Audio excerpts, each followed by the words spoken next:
Graduates MLC బరిలో Teenmar Mallanna green signal ఇచ్చిన Congress high command ఇప్పటి నుంచి వర్క్ చేసుకోవాలని సూచన. గత ఎన్నికల్లో 1,49,000 ఓట్లతో సెకండ్ ప్లేస్లో ఉన్నాడు తీన్మార్ మల్లన్న. పల్లా రాజేశ్వర్ రెడ్డి, తీన్మార్ మల్లన్న, కోదండరాం ముగ్గురు పోటీ చేశారు.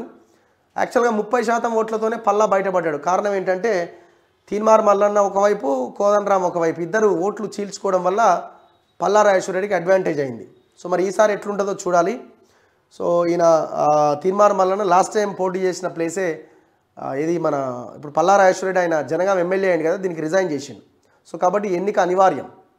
నల్గొండ, ఖమ్మం, వరంగల్ పట్టభద్రుల ఎన్నిక అనమాట. సో ఇక్కడి నుంచే బక్కా జడ్సన్ గారు కూడా ఆయన ఇండిపెండెంట్గా బరిలో ఉన్నారు. అంటే అయితే ఇస్తే పార్టీ మద్దతు ఇస్తే లేకపోతే లేదని అంటున్నారు. కానీ పార్టీ వైపు నుంచి బలపరుస్తూ తీన్మార్ మల్లన్నని క్యాండిడేట్గా పెట్టే అవకాశాలు ఉన్నాయట.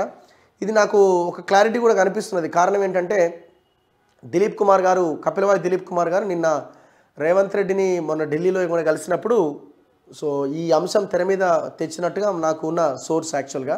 సో అది హైకమాండ్ తీన్మార్ మల్లన్నకి హామీ ఇచ్చింది.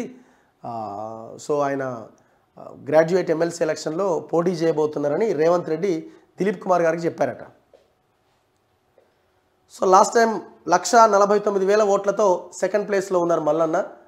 సో ఈసారి 7వ పేజీలో ఉంది వార్త, ఒకసారి చూద్దాం. ఈసారి కూడా మళ్ళీ అదే స్థానం నుంచి పోటీ చేసే అవకాశం ఉందట.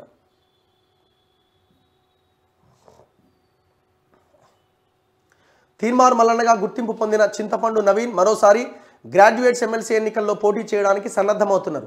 కాంగ్రెస్ పార్టీ తరపున అధికారిక అభ్యర్థిగా ఖరారు కాబోతున్నట్లు ఆయన సన్నిహితులు పేర్కొన్నారు. ఇప్పటికే కాంగ్రెస్ హైకమాండ్ నుంచి గ్రీన్ సిగ్నల్ లభించిందని, వర్క్ చేసుకోవాలని సూచించినట్లుగా వారు పేర్కొన్నారు. 3 ఏళ్ల క్రితం 2021 మార్చిలో జరిగిన నల్గొండ, వరంగల్, ఖమ్మం జిల్లాల గ్రాడ్యుయేట్స్ ఎమ్మెల్సీ ఎన్నికల్లో స్వతంత్ర అభ్యర్థిగా పోటీ చేసిన తీన్మార్ మల్లన్న 1,49,000 ఓట్లతో 2వ స్థానంలో నిలిచారు. ఆ ఎన్నికల్లో బీఆర్ఎస్ తరపున పోటీ చేసి గెలిచిన పల్లా రాజేశ్వర్ రెడ్డి కేవలం 12,806 ఓట్ల ఆధిక్యంతో తీన్మార్ మల్లన్నపై గెలిచాడు.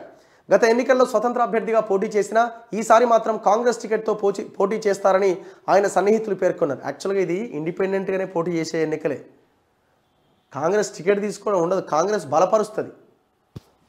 సో వాళ్ళ గుర్తులు అనేవి పార్టీ సింబల్ మీద జరిగే ఎలక్షన్స్ కావి ఇవి. తొలుత ఇదే నియోజకవర్గం నుంచి గ్రాడ్యుయేట్స్ ఎమ్మెల్సీగా కాంగ్రెస్ తరపున పోటీ చేయగా కేవలం 13,033 ఓట్లకే పరిమితమయ్యారు.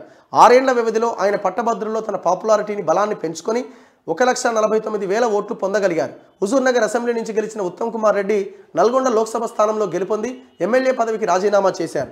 ఆ కారణంగా హుజూర్నగర్ స్థానానికి జరిగిన ఉప ఎన్నికలో స్వతంత్ర అభ్యర్థిగా పోటీ చేసినా గెలుపొందలేకపోయారు.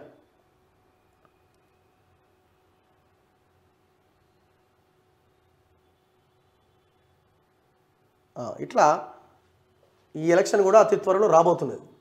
నేను అనుకోవడం ఏంటంటే ఇది ఎంపీ ఎలక్షన్స్కి ముందే వచ్చే సూచనలు కనిపిస్తూ ఉన్నాయి. ఎందుకంటే ఈ ఎమ్మెల్యే కోటాది ఆల్రెడీ రిలీజ్ అయింది నోటిఫికేషన్. సో అది కూడా నోటిఫికేషన్ రిలీజ్ అయ్యే అవకాశాలు కనబడుతున్నాయి తొందరగా.